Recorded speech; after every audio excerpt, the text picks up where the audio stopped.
मित्रांनो, सिंहासारखे अभिमानाने चालत राहा, भीतीच्या अधीन राहू नका. याचं खरं उदाहरण म्हणजे छत्रपती शिवाजी महाराज. अफजल खान नावाचा बलाढ्य सरदार लाखोंची फौज घेऊन महाराजांना हरवायला निघाला होता.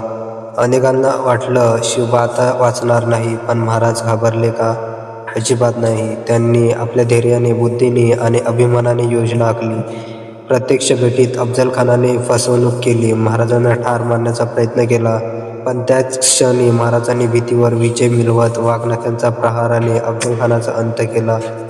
धैर्याने सिंहासारखे जगलो तर कितीही मोठा शत्रू असला तरी पराभूत करता येतो. भीतीच्या अधीन राहिलो तर आपण जिवंत असूनही हरतो. म्हणूनच मित्रांनो, सिंहासारखं अभिमानाने चालत राहा, कारण भीती कधीही आपला मार्गदर्शक होऊ शकत नाही. धैर्यच आपल्याला विजय मिळवून देतं.